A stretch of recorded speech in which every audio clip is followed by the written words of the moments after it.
அண்மை செய்தி, மகிழ்ச்சி செய்தி. விநாயகர் சதுர்த்தி தின விழாவை முன்னிட்டு பூஜை பொருட்களை வாங்க மக்கள் கூட்டம் அலைமோதி கொண்டிருக்கும் அந்த காட்சிகள் இவை. இதை கோவை மாவட்டத்தில் எடுக்கப்பட்டது. கோவை மாவட்டம் மட்டுமின்றி தமிழ்நாடு முழுவதும் விநாயகர் சதுர்த்தி தற்போதைய களைகட்ட தொடங்கி இருக்கிறது.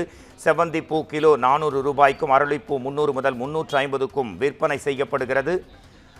விநாயகர் சிலைகளை அழகுபடுத்த தங்க நிறத்திலான குடைகள், அலங்கார மாலைகள், தோரணங்கள் விற்பனை செய்யப்படுகிறது. இது குறித்து நமது குமுதம் செய்தியாளர் ஞானசேகரன் தரும் உடனடி தகவல்களை இப்போது கேட்கலாம். ஞானசேகரன், விநாயகர் சதுர்த்தி விழா தற்போதே கோவை மார்க்கெட்டில் களைகட்ட தொடங்கியிருக்கும் காட்சிகளை பார்த்து கொண்டிருக்கிறோம். அங்கு வண்ண வண்ண விநாயகர் சிலைகள், பூக்கள், மக்கள், பக்தர்கள் அங்கு வாங்கும் கூட்டம் பார்க்க முடிகிறது. உங்கள் தரப்பு செய்திகளை தரலாம் ஞானசேகரன். வணக்கம் மோகன்ராஜ். விநாயகர் சதுர்த்தியை முன்னிட்டு சிலைகள் அனைத்து ஒரே இடத்தில் கிடைப்பதால் மக்கள் கூட்டம் அலைமோதியது.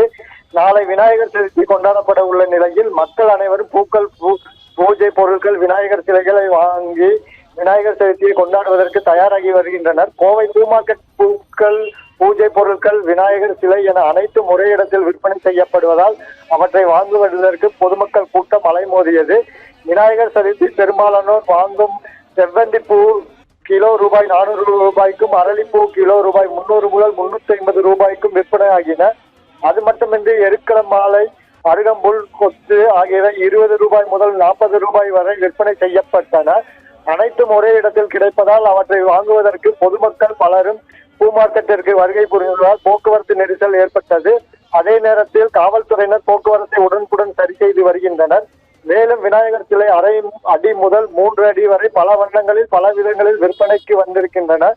விநாயகர் அழகுபடுத்தும் தங்க நிறத்திலான குடைகள், அலங்கார மாலைகள், தோரணங்கள் விற்பனை செய்யப்படுகின்றன. அனைத்தையும் வாங்க கூட்டம் அலைமோதுவதால் விநாயகர் சதுர்த்தி விழா கொண்டாட கோவை களை கட்டியுள்ளது குறிப்பிடத்தக்கது. மேலும் கோவை மாநகரில் விநாயகர் சதுர்த்தி விழாவை ஒட்டி 1800 போலீசார் பாதுகாப்பு பணியில் ஈடுபட்டு வருகின்றனர். கோவையில் விநாயகர் சதுர்த்தியொட்டி 714 விநாயகர் சிலைகள் வைக்க அனுமதி அளிக்கப்பட்டுள்ளது.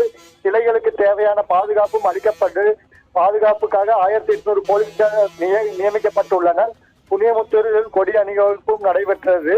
மேலும் சிலைகளை கரைக்கப்படும் முதல் நாள் மற்றும் 3ஆம் நாள், 5வது நாள் ஆகிய நாட்களில் ஊர்வலம் செல்லும் பகுதிகளில் பாதுகாப்பு பலப்படுத்தப்படும். பிரச்சனைக்குரிய இடங்களில் அடையாளம் காணப்பட்டு அந்த பகுதிகளில் காவல்துறையினர் எண்ணிக்கை அதிகரிக்கப்படும் என மாநகர ஆணையர் தெரிவித்துள்ளார். மேலும் அதிவிரைவு படை, RAF மற்றும் 4 பட்டாலியன் படையும் பாதுகாப்பில் குவிக்கப்பட்டுள்ளனர். சாலைகள் மற்றும் மேம்பால பணிகளுக்காக கண்காணிப்பு கேமராக்கள் பல இடங்களில் அகற்றப்பட்டன. தற்பொழுது அவிநாசி சாலையில் மேம்பால பணிகள் மேல் பகுதியில் மற்றும் சிக்னல் பகுதிகளில் உள்ள பல இடங்களில் மாநகராட்சியுடன் இணைந்து கண்காணிப்பு கேமராக்கள் அமைக்கப்பட்டு மொத்தம் 2000 கண்காணிப்பு கேமராக்கள் காவல்துறையினர் கட்டுப்பாட்டு அறைக்கு இணைக்கப்பட்டுள்ளது.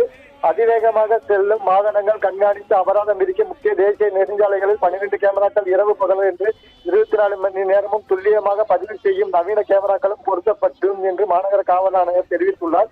கோவை மாவட்டத்தில் விநாயகர் சதுர்த்தி விழாவை ஒட்டி 3500 போலீசார் பாதுகாப்பு பணியில் ஈடுபடுவதாக, மாவட்டம் முழுவதும் 1600 விநாயகர் சிலைகள் வைக்கப்பட உள்ளதாகவும் மாவட்ட காவல் கண்காணிப்பாளர் அலுவலர்கள் தெரிவித்துள்ளனர்.